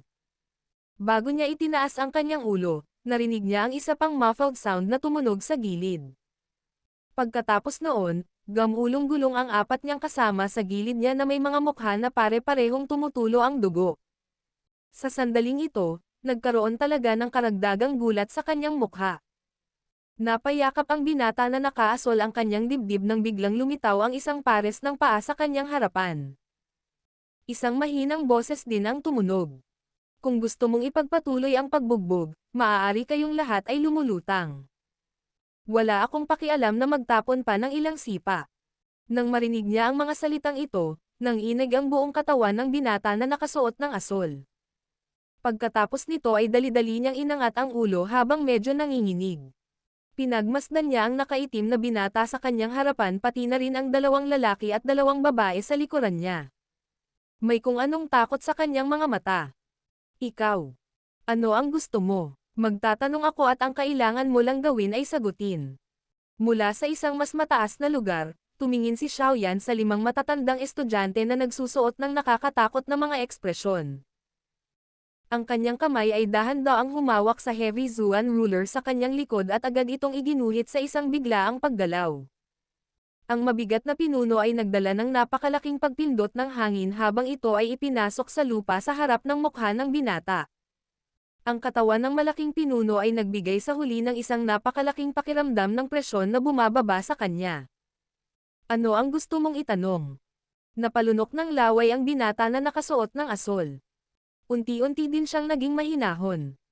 Ano man ang mangyari, ang isang bagay tulad ng pagpatay ng mga tao ay hindi pinapayagan sa loob ng kagubatan na ito ayon sa mga patakaran.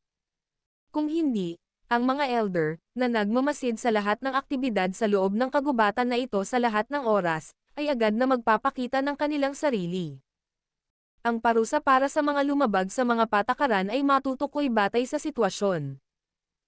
Sa makatuwid, maliban sa pangangailangang mag-alala ng kaunti na sila ay magdusa ng pisikal na sakit, wala silang dapat ipag-alala tungkol sa kanilang buhay. Gaano kalaki ang kagubatan na ito? Nag-isip sandali si Xiaoyan. Ang una niyang itinanong ay ang pinakasimple ngunit isa ring pinakamahalagang tanong.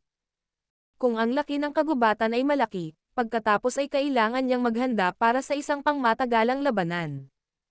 Kung ito ay maliit, maaari nilang baguhin ang kanilang mga taktika at direktang mag-amok at direktang singilin sa kanilang destinasyon. Napakalaki. Sumagot ang binata na nakasuot ng asol, dahilan para walang magawa si Xiaoyan sa kanyang puso. Mayroon ka bang mahirap na ruta ng mapa? Sinulyapan ni Xiaoyan ang binata na nakasuot ng asol. Gayunpaman, bigla niyang iwinagayway ang kanyang mga kamay, naikiling ang kanyang ulo patungo kay Zun-er at sa apat na iba pa. Bawat isa sa inyo ay kunin ang isang tao at tanungin sila sa isang sulok. Pagkatapos nito, susuriin natin kung lihay-timo ang impormasyong ibinibigay ng bawat isa sa atin. Kung ang sagot ng isang tao ay iba sa iba, kung gayon hindi niya tayo dapat sisihin sa pagiging walang awa. Bagaman hindi natin kayang kunin ang buhay ng mga tao dito, hindi sila dapat sinasadyang saktan ang mga ito, hindi sila sinasadyang saktan ang mga ito. Si Xiao Yan ay natural na ibinaling ang kanyang katawan patungo sa 5 lalaki na nakaasol na pangkat ng binata at sinabi ang huling pangungusap sa kanila ng nakangiti. Ang walang awa na puso ni Xiao Yan ay direktang naging sanhi ng mga ekspresyon ng 5 tao na maging lubhang pangit. Ang ganitong uri ng aksyon ay ganap na pinawi ang kanilang mga intensyon na magsinungaling. Pinamunuan ni Hu Jia at ng 3 iba pa ang isang kasalukuyang estudyante, at naglakad patungo sa kanilang sariling sulok. Nang pinamunuan ni Wu Hao ang isa sa kanila, isang boses ang hindi sinasadyang lumabas mula sa ilalim ng mga damit na may dugo. Magandang taktika. Ngumiti si Xiao Yan, ibinaling ang kanyang katawan at ibinato ang kanyang tingin sa binata na nakasuot ng asol. Dahan-dahan niyang sinabi, "Sagutin mo na, mayroong isang magaspang na mapa ng ruta." Gayunpaman, hindi ito maituturing na tumpak. Ang mapa na ito ay isang bagay na binili namin sa Inner Academy bago sumali sa kompetisyon sa Pangangaso. Ginugol namin ang isang araw na halaga ng fire energy. Mapait na tumawa ang nakaasol na binata habang masunurin niyang inilabas ang isang magaspang na piraso ng papel at iniabot kay Xiao Yan. Hindi ba lahat sa inyo ay tumitingin sa fire energy bilang napakahalaga? Talagang handa kang gastusin ito para makabili ng ganoong kagaspang na bagay. Tinanggap ni Xiao Yan ang piraso ng papel. Ang ruta sa mapa ay lumampas sa matitiis na mga limitasyon, na tila ilang malalaking itim na krus. Naging sanhi ito ng hindi sinasadyang pagkibot ng sulok ng bibig ni Xiao Yan ng ilang beses. Matatawag ba itong mapa? Walang pumapayag. Gayunpaman, ito ay isang bagay na pinipilit tayo ng Inner Academy na bilhin. Wala tayong pagpipilian kundi bumili ng isa. Bahagyang nang inag ang sulok ng bibig ng binata na nakasuot ng asol nang banggitin ito. Bumakas ang sakit sa kanyang mukha habang nagsasalita siya ng nakakagat-labi. Nang kailangan niyang bilhin ang sirang bagay na ito, tumutulo ang dugo sa puso niya.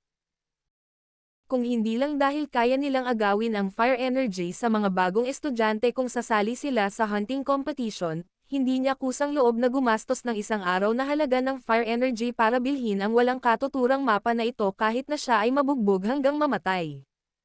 Ang mga bastos sa Inner Academy ay talagang mga demonyong sumisipsip ng dugo. Ilang mas matatandang estudyante ang lumalahok sa kompetisyon sa Pangangaso na ito. Iningatan ni Xiao Yan ng maayos ang mapa ng ruta at nakakunot ang noo niyang tanong. Mayroong halos 50 tao.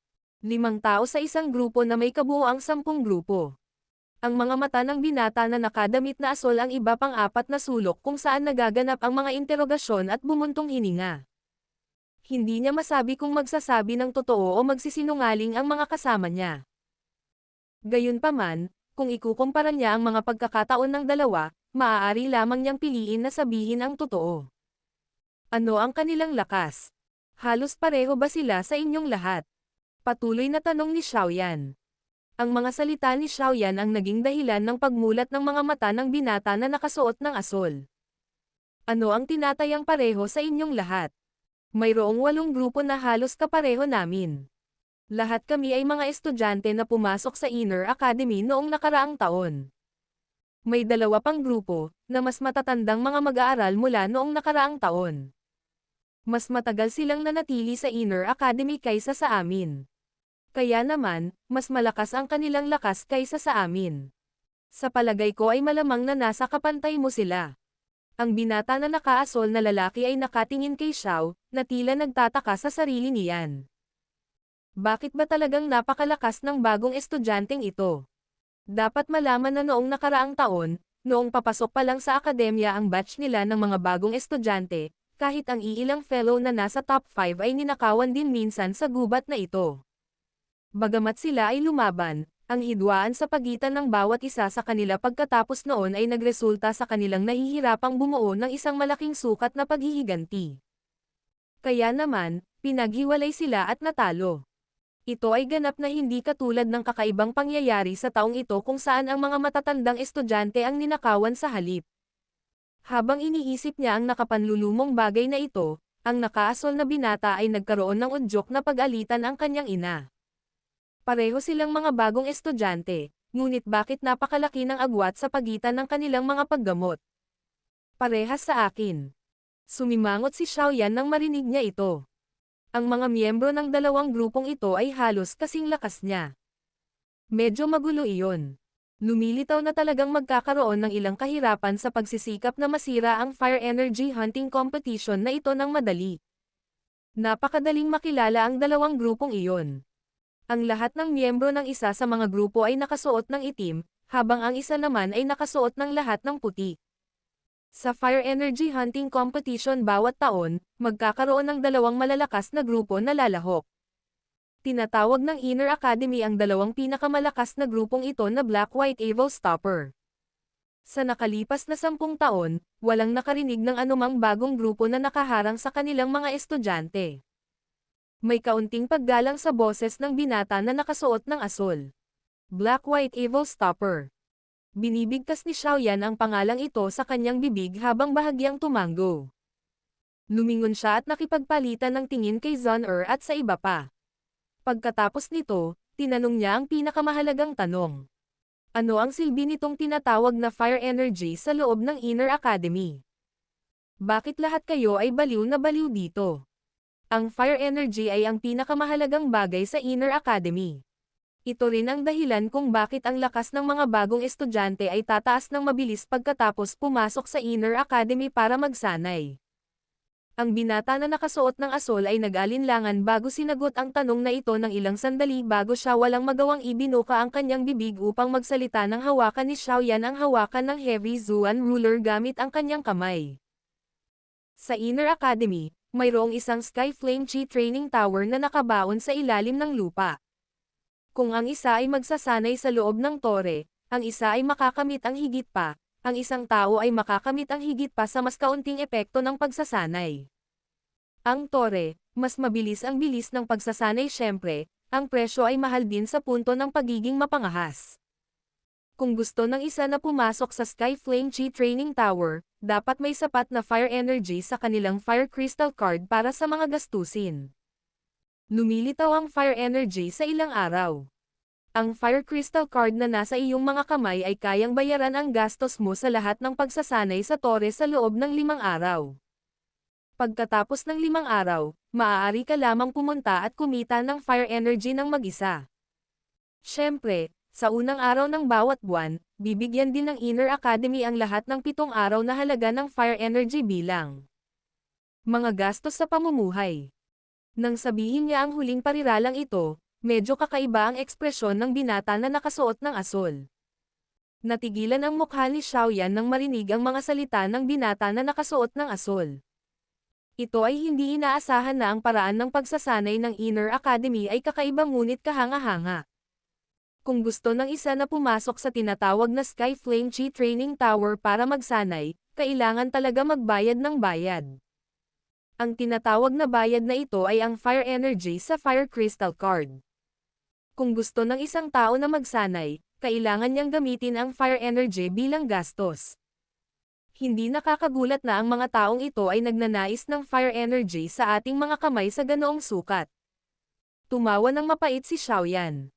Sinulyapan niya ang binata na may asul na damit at mahinang nagsabi. Kung gayon, paano kung ubusin namin ang lahat ng fire energy dito? Paano kami makakakuha ng higit pa? Huwag mong sabihin sa akin na maaari lamang tayong maghintay hanggang sa maipamahagi ito sa susunod na buwan. Siyempre hindi. Sa Inner Academy, maaari kang makakuha ng fire energy gamit ang iba't ibang paraan. Halimbawa, maaari mong walisin ang tore, kopyahin ang mga scroll, at iba pa.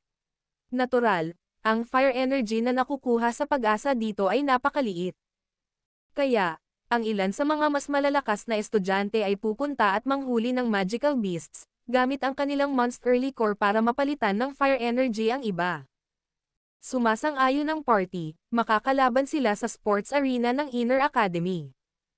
Ibinuka ng binata na nakadamit ng asul ang kanyang mga kamay, bahagyang nag-alinlangan, bago nagpatuloy. May isa pang paraan para kumita ng flame energy. Iyon ay ang umakyat sa tuktok ng strong rankang sa Inner Academy. Gaya ng ipinahihiwatig ng pangalan, ito ang sistema ng pagraranggo na ginagamit upang sukatin ang lakas ng isang tao. Ito rin ang ranggo na pinakamahalaga hanggat maaari sa Inner Academy. Makakakuha ka ng isang posisyon dito, makakakuha ka ng reward na ibinibigay ng Inner Academy bawat buwan. Ang reward ay nauugnay sa rank ng 1 kapag mas mataas ang ranking nila, kaya nilang itago ang sarili nila sa loob ng Skyflame Chi Training Tower para sanayin ang fire energy na ito. Ang kompetisyon ay napakatindi, kaya't ang isa ay hindi makapagsalita. Maraming tao ang nakapasok sa ranggo sa unang araw bago sila hinayla pababa sa ikalawang araw ng mga taong desperadong hinamon sila. Huminga ng malalim si Xiaoyan at bahagyang tumango. Bagamat ang kanyang ekspresyon ay kalmado, ang kanyang puso ay nagsisimula ng mahok sa mahiwagang mga patakaran ng Inner Academy, na bumubuo ng tunay na pag-asa at pag-usisa. Ang ganitong uri ng matinding sistema ay talagang karapat-dapat na maging duyan na lumikha ng malalakas na tao. Sa Outer Academy, napakahirap para sa mga estudyante na maramdaman ang gayong kompetisyon. Sa makatuwid, ang Outer Academy ay maaaring hindi kapos sa mga taong may natatanging talento, ngunit sa huli ay imposible para sa kanila na makipagkompetensya sa Inner Academy. Ito ay dahil ang sistema dito ay karaniwang nilikha upang mag-ayos ng malalakas na tao. Fire energy. Hahaha. Mukhang ito ay talagang isang bagay na talagang nakakabit sa puso ng mga tao. Ngayon, kahit na ang tukso nitong fire energy ay sumabit sa mga pagnanasa ng aking puso. Tumawa ng mahina si Xiaoyan. Ibinaling niya ang kanyang ulo kay Zun-Er at ang tatlo pa. Nagkataon na napalingon din ang mga ito sa kanya. Nagsanib ang 5 titig sa isa't isa at kitang-kita ng bawat isa sa kanila ang init sa mga mata ng isa't isa. Maliwanag, ang Inner Academy na ito ay naging dahilan din ng kanilang pagiging interesado. Ang fire energy ay matatag ding nakabrand sa kanilang mga puso. Sa Inner Academy, ang pagkakaroon ng fire energy ay nangangahulugan na ang bilis ng kanilang pagsasanay ay tataas. Kinakatawan din nito na ang kanilang distansya sa paglalakbay ng pagiging malakas na tao ay nagiging mas malapit. Ang fire energy ay talagang isang bagay na maganda. Bulong ni Xiaoyan sa kanyang puso. Biglang umangat ang sulok ng kanyang bibig sa isang masamang ngiti na naging dahilan para makaramdam ng lamig sa puso ng nakasuot ng asol na binata. Ibinaba niya ang ulo niya at ngumiti habang pinagmamasdan ang huli. Sa isang maayos na paraan, sinabi niya, "Salamat senior sa pagpapalam sa akin. Gayunpaman, maaari mo bang ibigay sa akin ang Fire Crystal Card sa iyong kamay sa susunod?" Ang nakaasol na binata ay lumawak ang kanyang bibig habang pinagmamasdan ang ngiti ni Xiaoyan. Ang kanyang ekspresyon ay nagbago ng husto. Biglang umago si Dao Qi. Gayunpaman, bago pa man siya makakilos, isang dambuhalang itim na anino, na may dalang madiin na tunog ng hangin, ay bumagsak ng malakas, sa wakas ay huminto sa harap lamang ng maputlang mukha na pagmamay-ari ng binata na nakasuot ng asol. Ang asol na nakadamit na binata ay lumunok ng laway sa sobrang hirap habang pinagmamasdan ang napakalaking pinunong iyon. Maya-maya pa, namumula ang mukha niya habang paupo ulit sa lupa. Nanginginig ang kanyang mga kamay habang kinuha ang isang maputlang asol na Fire Crystal Card mula sa kanyang storage ring. Nakangiting tinanggap ni Xiaoyan itong maputlang asol na Fire Crystal Card. Nang makita niya ang pulang kulay na 28 dito, ang ngiti sa mukha ni Xiaoyan ay lalong yumaman kaysa dati. Hawak ni Xiaoyan ang itim at asol na Crystal Card. Pagkatapos nito, hinimas-himas niya ang mga ito. Isang glow ang kumislap at sa madilim na itim na card, ang numero 5 ay naging 26 habang ang maputlang asol na card ay lumiit sa 17. Simula ngayon, mababaligtad ang posisyon ng mga ngaso at ng mga hinuhuli sa kompetisyon sa pangangaso na ito. Ito ay dahil ang hunted na ito ay nagsimula ng magkaroon ng interes sa mga mangangaso. Marahang bamulong si Xiaoyan habang nakatingin sa 26 sa kanyang maitim at itim na Fire Crystal Card. Battle Through the Heavens. Kabanata 440. Ang pagpapalit sa pagitan ng mangangaso at ng hinahabol. Ang 5 bagong estudyante, na ang buong katawan ay puno ng mga pasa at may mga bakas ng dugo sa sulok ng kanilang mga bibig, nakatingin sa grupo ni Xiaoyan na may mga natigil ang ekspresyon. Sa sandaling ito lamang nila napagtanto kung ano ang nangyari sa biglaang pagliko nito. Ang mga taong ito ay talagang inaagaw ang fire energy mula sa mga matatandang estudyante. Napaawang ng ilang beses ang sulok ng kanilang mga bibig. Nakita ng 5 malas na bagong estudyanteng ito, na ninakawan ng grupo ng binata na nakaasol kanina, na talagang walang pakundangan na pinatumba ng grupo ni Xiaoyan ang 5 nakatatandang estudyante sa Inner Academy matapos agawin ang kanilang fire energy. Ang kanilang mga ekspresyon ay napakatalino. Hindi pa ganoon katagal, nagpalitan sila ng suntok sa grupong ito ng matatandang estudyante. Gayunpaman, pagkatapos lamang ng ilang palitan, lubusan silang natalo ng malalakas na matatandang estudyanteng ito na may napakaraming karanasan sa labanan. Gayunpaman, ngayon, ang grupo ng mga matatandang estudyante, na matagumpay na nagmamayabang pagkatapos ng kanilang nakaraang tagumpay, ay napunta sa isang miserableng kalagayan, katulad ng kanilang sarili, sa loob lamang ng 2 hanggang 3 minuto ng pakikipaglaban sa grupo ni Xiaoyan. Ang malaking agwat na ito ay talagang naging sanhi ng pakiramdam ng mga mag-aaral na ito na medyo mapurol. Talagang karapat-dapat silang maging nangungunang 5 ranggo ng mga tao sa qualifying competition. Ang kanilang lakas ay talagang ganito kahusay. Habang hinahabol ang mga bagong estudyante sa pagkakataong ito, natural na kilala nila ang 5 grupo ng lalaki ni Xiaoyan. Gayunpaman, hindi pa rin nila inaasahan na nang magsama-sama ang 5 taong ito, talagang nagawa nilang talunin ang mga matatandang estudyante sa loob ng Inner Academy. Malakas talaga ang grupong ito. Inaasahan talaga na ang Inner Academy ay talagang ganito kat-anji-tangi. Talagang hindi nito ipinagkanulo ang inaasahan ko. Nilero ni Hujia ang Fire Crystal Card sa kanyang kamay, at sinulyapan ang 5 estudyante ng Inner Academy, na pilit na binugbog hanggang sa mawalan ng malay, at itinali sa isang puno ng kahoy ni Xiaoyan. Tumawa siya sa magandang boses. Kanina, nakakuha siya ng 18 araw na halaga ng fire energy mula sa matandang estudyante na kaka-interrogate niya lang. Sa makatuwid, ang numero sa kanyang Fire Crystal Card ay naging mula 5 hanggang 23. Nakakalungkot. Hindi namin talaga kayang agawin ang lahat ng fire energy sa kanilang mga kamay at dapat mag-iwan ng 7 araw na minimum na fire energy. Medyo nanghihinayang si Hujia habang nakatingin sa crystal card sa kanyang kamay at bumubulong. Mukhang Sky Flame Chi Training Tower sa Inner Academy ang dapat na dahilan kung bakit mabilis itong nasanay ng mga estudyante ng Inner Academy. Nakakamangha talaga. Magiliw na ngumiti si Zun-er at sinabi. Talagang lampas ito sa inaasahan ko.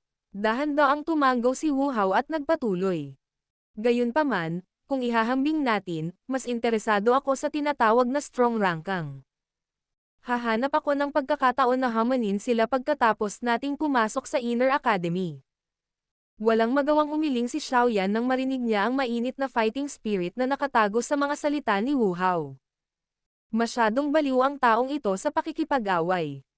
Ano ang susunod nating gagawin? Ang karaniwang malamig na ekspresyon ni Bai Shan ay mayroon ding bihirang ngiti sa sandaling ito. Ang dahilan ay isang bagay na natural na naiintindihan ng lahat. Ang 20 araw ng fire energy na kanyang dinambong mula sa mga kamay ng kapos palad na kasama. Nawala ang tingin ni Xiaoyan sa mga mukha ng 5 matatandang estudyante, na na-knockout. Matapos matiyak na wala silang anumang reaksyon, itinaas niya ang kanyang ulo at kinuha ang sobrang crudo na mapa ng ruta mula sa kanyang storage ring. Pagkaraan ng mahabang panahon na tingnan ito, sa wakas ay itinuro niya ang isang tiyak na lugar na may pag-aalinlangan at sinabing. Ang laki ng kagubatan na ito ay napakalaki. Ang posisyon natin ngayon ay nasa paligid. Kung patuloy tayong maglalakad sa landas na ito, maaari tayong makalabas sa kagubatan na ito sa loob ng 1 araw. Bilisan natin. Huwag nang magaksaya pa ng oras. Nagmamadaling hinimok ni Bai Shan nang marinig niya ito. Tumingin sa kanya si Xiaoyan, ngunit hindi gumagalaw. Ang itim, kristal na sheet ay mabilis na pinaikot sa pagitan ng kanyang mga daliri. Bahagyang kumislap ang itim niyang mata. Ilang sandali pa, ginalaw niya ang kanyang daliri at eksaktong pinutol ang kristal na card sa pagitan ng kanyang mga daliri. Nakangiting sinabi niya. Lahat, dahil alam na ninyong lahat ang kahalagahan ng fire energy sa loob ng Inner Academy, gusto ba ninyong lahat na kunin ang pagkakataong ito para makakuha ng kaunti pa? Sino ang ayaw ng higit pa? Same time kung nais na makakuha ng sapat na fire energy upang makapagsanay sa Sky Flame Chi Training Tower sa loob ng isang buong taon. Kinagat ni Hujia ang kanyang labi at sumagot. Medyo tumanggo din yung iba. Mula sa bibig ng ilang matatandang estudyante, malinaw din nilang naunawaan kung gaano kahalaga at kailangan ang fire energy para sa mga nasa loob ng Inner Academy. Kung ganoon, handa ba kayong lahat na makipagsapalaran para sa posibilidad na makakuha ng mas maraming fire energy? Nakangiti si Xiaoyan habang nagsasalita. Anong ibig mong sabihin? Bahagyang kumunat ang noo ni Baishan. Nagsalubong ang kanyang mga kilay habang gulat na sinabi. Huwag mong sabihin sa akin na iba pang grupo ng mas matandang estudyante ang pinupuntirya mo.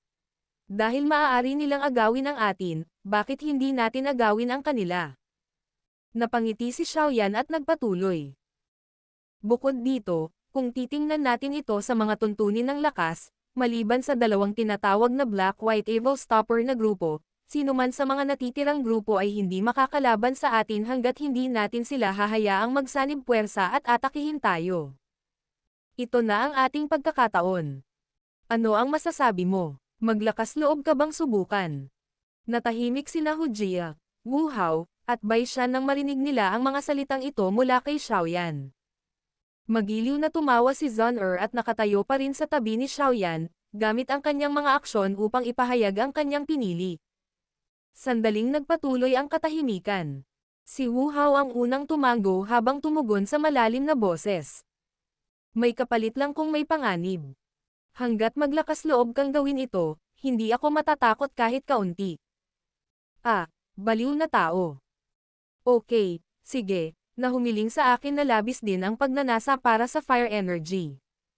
Ikinalat ni Hujia ang kanyang mga kamay at walang magawang nagsalita. Sige, wala rin akong tutol. Nang makitang sumang-ayon ang lahat, muling sinulyapan ni Baishan ang crystal card sa kanyang kamay bago nagnagigot ang kanyang mga ngipin at sinabing. Lalaban ako. Sige, dahil sumang-ayon na ang lahat, ito ang magiging direksyon natin sa ngayon. Pumalakpak si Xiaoyan at ngumiti. Kaagad siyang nag-alinlangan ng kaunti bago nagsalita sa malalim na boses. Gayunpaman, bago tayo magsimula, ito muna ang sasabihin ko. Hindi ba dapat muna tayong magpasya kung paano natin dapat ipamahagi ang fire energy kung muli nating matagumpay na makuha ito mula sa ibang grupo? Ayokong magkaroon ng sitwasyon kung saan nagkakahiwa-hiwalay ang grupo bilang resulta ng hindi pantay na pamamahagi. Nagulat si Baishan at ang iba pa nang marinig nila ito. Agad naman silang tumanggo. Kung hindi maayos na niresolba ang problemang ito, maaaring magresulta talaga ito sa pagkakawatak-watak ng grupo. Kung sakaling maghiwalay ang grupo sa ganitong uri ng lugar, ang sinumang tao sa kanila ay malamang na hindi makakaasa sa kanyang sariling lakas upang matagumpay na makalabas ng kagubatan. Ang kailangan sa kagubatan na ito ay pagtutulungan at hindi ang tapang ng isang tao. Ipamahagi ito ng pantay-pantay. Kung may pagkakataon na mayroong hindi pantay na pamamahagi, babayaran muna natin siya sa susunod. Ano ang masasabi ninyong lahat? Nag-isip sandali si Zun-Er bago ibinuka ang kanyang bibig para magsalita. Wala akong pagtutol. Tumanggo sina Hujia at Wu Hao. Hindi nagtagal, tumanggo rin si Baishan bilang pagsang-ayon. Dahil ito ang kaso, kung gayon, kumilos tayo ayon sa pattern ng pamamahagi na ito. Nakahinga ng maluwag si Xiaoyan sa loob ng kanyang puso. Nakita niya na ang pinakamakatotohanang problema nila, na siya rin ang pinakamadaling paghiwa-hiwalayan ang grupo, ay naayos ng napakadali. Inikat niya ang katawan para silipin ang 5 bagong estudyante, na may mga pasa sa mukha, sa hindi kalayuan. Kinawian niya ang kamay at binato ang ilang bote ng jade. Ito ay gamot sa pagpapagaling. Makakatulong ito na mabawasan ang iyong mga panlabas na sugat. Nagsisiksikan ang mga bagong estudyante para mahuli ang gamot sa pagpapagaling na inihagis ni Xiaoyan. Natigilan sila. Isang mainit na pakiramdam ang dumaloy sa kanilang mga puso habang sila ay tumanggo ng husto patungo kay Xiaoyan. Ang kanilang mga mata ay puno ng isang uri ng pasasalamat. Ang pagpapadala ng uling sa nyebe ay magpakailanman isang aksyon na madaling makuha ang puso ng mga tao. Sinadya ni Xiaoyan ang kanyang kamay at tinawag si Hu Jia at ang tatlo pa. Kaagad, 5 figure ng tao ang sumugod sa sukal, at mabilis na nawala. Ngayon, nagsimulang hanapin ng mga hunted ang mga mangangaso na aatake.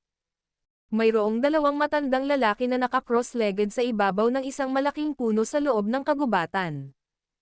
Hindi gumagalaw kahit kaunti ang katawan nila. Ang banayad na simoy ng hangin ay humihip sa kanila, ngunit ang mga damit sa kanilang mga katawan ay parang bakal at hindi man lang lumilipat, tila kakaiba.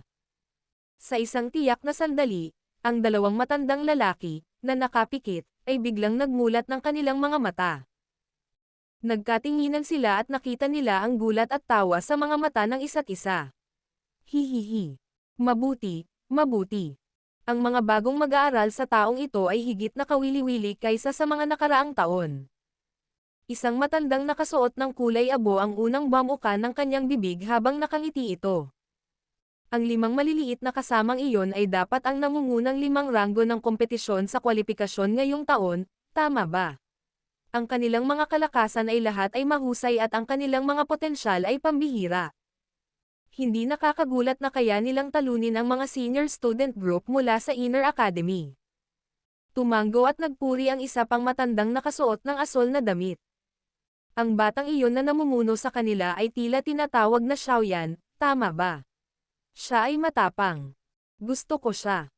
Hinimas-himas ng matandang lalaki ang kanyang balbas habang nakangiting nagsasalita. Nang marinig ang usapan, tila nasaksihan nila ang lahat ng kilos ng grupo ni Xiaoyan. Hihihi. Talagang magaling siya. Noong una, hindi harmonious ang grupong iyon ngunit pinagsama-sama sila ng batang ito. Ang 5 nangungunang mag-aaral sa qualifying competition ng mga nakaraang taon ay napuno ng pagmamataas at walang sino man sa kanila ang magpapasakop sa isa't isa. Sa wakas, sila ay pinaghiwalay at natalo ng mga matatandang grupo ng mga mag-aaral mula sa Inner Academy. Ngunit sa pagkakataong ito, ang grupong ito ay maaaring higit pa sa inaasahan ng mga tao. Tumawa ang matanda na nakasuot ng kulay asol na sagot.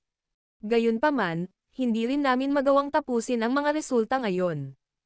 Ang Black-White Evil Stopper sa taong ito ay isang grupo ng mga kasamang nagsilabasan mula sa arena ng labanan.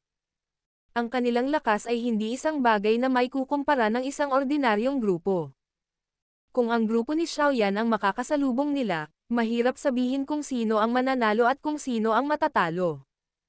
Interesado na sabi ng matandang nakasuot ng kulay abo. Oo, lahat ng mga taong iyon ay nakaranas na ng daan-daang laban. Napakayaman nila sa karanasan sa labanan at ang pagtutulungan ng magkakasama na umiiral sa pagitan nila ay nasa napakataas na antas. Kung ang grupo ni Xiaoyan ay makakatagpo sa kanila, malamang na magkakaroon sila ng matinding labanan. Gayunpaman, gusto ko talaga ang palitan ng malalakas. Isang mahinang tawa ang pinakawalan ng matanda na nakasuot ng asol na damit, na talagang naglalaman ng ilang pag-asa sa loob nito. Mukhang hindi na tayo may board sa hinaharap. Maghintay tayo ng magandang palabas. Magkaharap ang 2 matanda at mahinang tumawa. Kaagad, muli silang dahan-daang pumikit. 5 figure ng tao ang dahan-daang lumakad sa isang tumpok ng mga lantang dahon sa loob ng masukal na kagubatan. Sa pagtapak ng kanilang mga paa sa mga lantang dahon, naglalabas sila ng mahinang tunog ng sha-sha. Lahat ng 5 taong ito ay nakasuot ng hugis tore na badge sa kanilang dibdib. Hindi ba tayo masyadong malas? Simula nang pumasok tayo sa kagubatan, wala pa tayong nakikilalang grupo ng mga bagong estudyante. Kung magpapatuloy ito, hindi na natin mababawi ang kapital na dati nating sinalihan sa hunting competition. Isang binata, kabilang sa 5 tao, ang biglang hindi napigilan ang pagmumura. Huwag kang ang maingay. Ituloy natin ang paghahanap. 50 bagong estudyante ang kabuuan, bakit ka ba kinakabahan? Nakakunot ang noo ng lalaking iyon na nangunguna sa grupo habang pinapagalitan ang binata. Kayong 5, hinahanap niyo ba kami? Nang mapagalitan ang lalaking namumuno sa grupo ay biglang umalangaw-ngaw ang mahinang tawa sa hindi kalayuan sa kanilang harapan. Nagulat ang 5 matatandang estudyante mula sa Inner Academy. Dali-dali nilang itinaas ang kanilang mga ulo, at natigilan sila ng matuklasan na hindi kalayuan sa kanila, isang grupo, na binubuo ng 3 lalaki at 2 babae, ang nakangiti habang pinagmamasdan sila. Kunin mo sila. Ang pagkagulat sa mukha ng lalaking namumuno sa grupo ay unti-unting napalitan ng ligaw na saya. Nagmamadali siyang sumigaw at biglang lumapit ang 5 lalaki at pinalibutan ang mga bagong dating. Ang mga lumang tuntunin. Isa-isa. Sama-sama nating ipamahagi ang mga nadagdag kapag nakuha na natin ang mga crystal card. Nang makitang ang 5 tao ay talagang nagkusa na sumulong, ang ngiti sa mukha ng binata na nakaitim na damit ay lalong yumaman. Napalingon siya sa 4 na tao sa likod niya at nakangiti habang nagsasalita. Oo. Dahil alam mo na, kung gayon, aatake kami. Para sa aming fire energy. Ngumiti ang binata na nakasuot ng itim. Kaagad, 5 malalakas na aura ni Dao Qi ang biglang sumabog mula sa loob ng masukal na kagubatan.